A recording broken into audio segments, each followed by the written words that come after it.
Good morning, y'all. So we're out here in the garden today. We're going to put up some more trellises for our tomatoes and beans. We're going to be growing a lot more of each one of those this year, so we need some more room. The other thing is we're going to rework some of these tomato trellises. Instead of pointing east to west, we're going to orient them to north to south, running this way,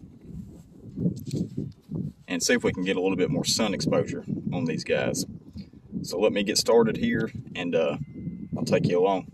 So what we're going to do when we lay these trellises out north to south is we're going to space them from the border about 21 inches away. And these are 8-foot long trellises. We're going to space our plants about 18 inches apart. So we should be able to get hopefully 4 to 5 tomato plants running up these trellises here. Of course, if you've seen any of my other videos, you know how I trellis tomatoes. I use these cattle panels. They're fairly inexpensive, about $30 a piece. Hold them in with these T-posts and clips, and we just weave our tomatoes in between these big squares here as they grow. Really don't have to do much tying. You may have to tie them up to that first rung of the trellis when they're babies, just to get them started. But this works really well. These are galvanized, so they won't rust. Really like using these for trellising systems. And of course, we're going to make some more arch trellises too today. So 21 inches from the border. Now my walkway, you can see where I got these bamboo stakes laid out here, kind of as rough markers before we get started. My walkway is going to be 4.5 foot wide. That may seem like a little bit of a spread. Really, you only need about, 3, more likely 4 foot in between your rows to have good working room there. But I like my space, so we're going to spread them out a little bit more. We're going to put 4 of these in this long bed here, and then we're going to put another one in there for tomatoes, another one in that center bed for tomatoes, and then over here where we got the kale from the fall garden in this arch trellis here. We're going to make this whole run arch trellis so we can run our beans up on either side and our cucumbers up that one there. So let me get started on these trellises. I'll be back in a minute. Alright, so we got the straight trellises done for the tomatoes. We used a 7-foot T-post here. That way you can, if you want a little bit more height on your cattle panel trellis, you have the room to adjust it as far as how far you raise it up. We raised ours off the ground about anywhere between 12-15 inches, somewhere around in there. That way we have a little bit more height for our tomatoes as they grow. That way they're not just falling over the trellis. You may have to take and tie your tomatoes up with maybe some jute twine, something like that, when they're first getting going. That way they can reach the bottom of the panel here and continue to climb, and just weave them in and out of those squares as they grow. Now if they get too tall, you can always take bamboo stakes, any sort of stake really, and kind of weave in between these squares too to get you a little bit more height. But turned out pretty good. We've got 4 of them running north to south here, which should help us out as far as getting more sun exposure. Bought an extra cattle panel. Got to figure out what to do with that.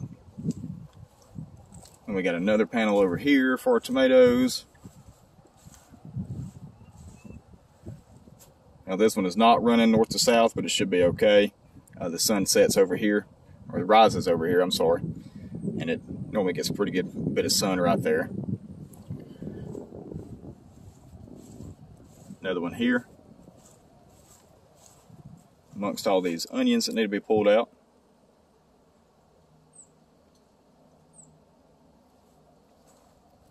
Look at there. A little bit of kale and collards. Decided they wanted to pop up over here in the compost. I'll call that a bonus. And then these arch trellises here. For the beans, cucumbers.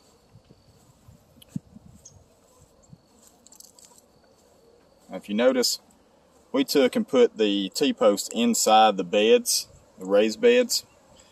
Now the reason why I did that is because I have to cut the grass through here. I used to have them on the outside here. It's really hard to get a weed eater or a lawnmower through here and cut all this down during the summer. So I took these out and put them inside the raised beds here. It's really just for that reason.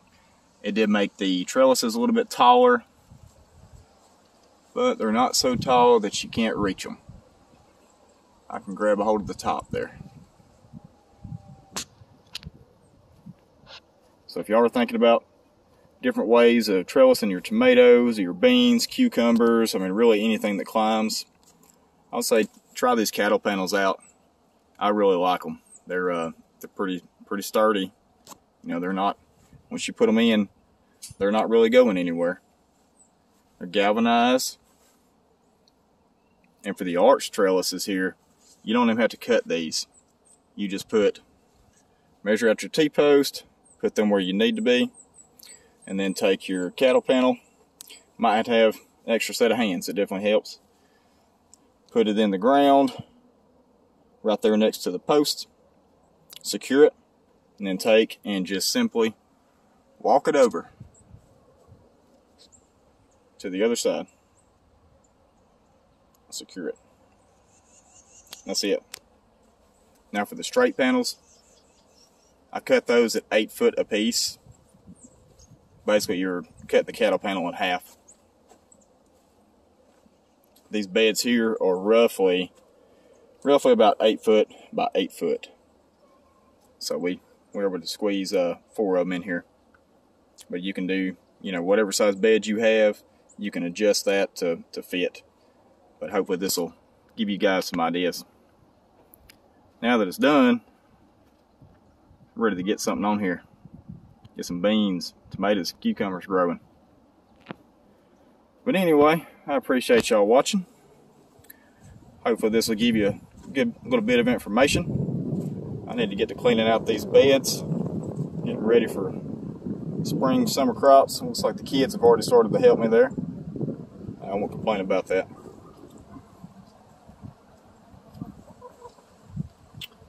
Of course, that means that y'all are going to be eating good.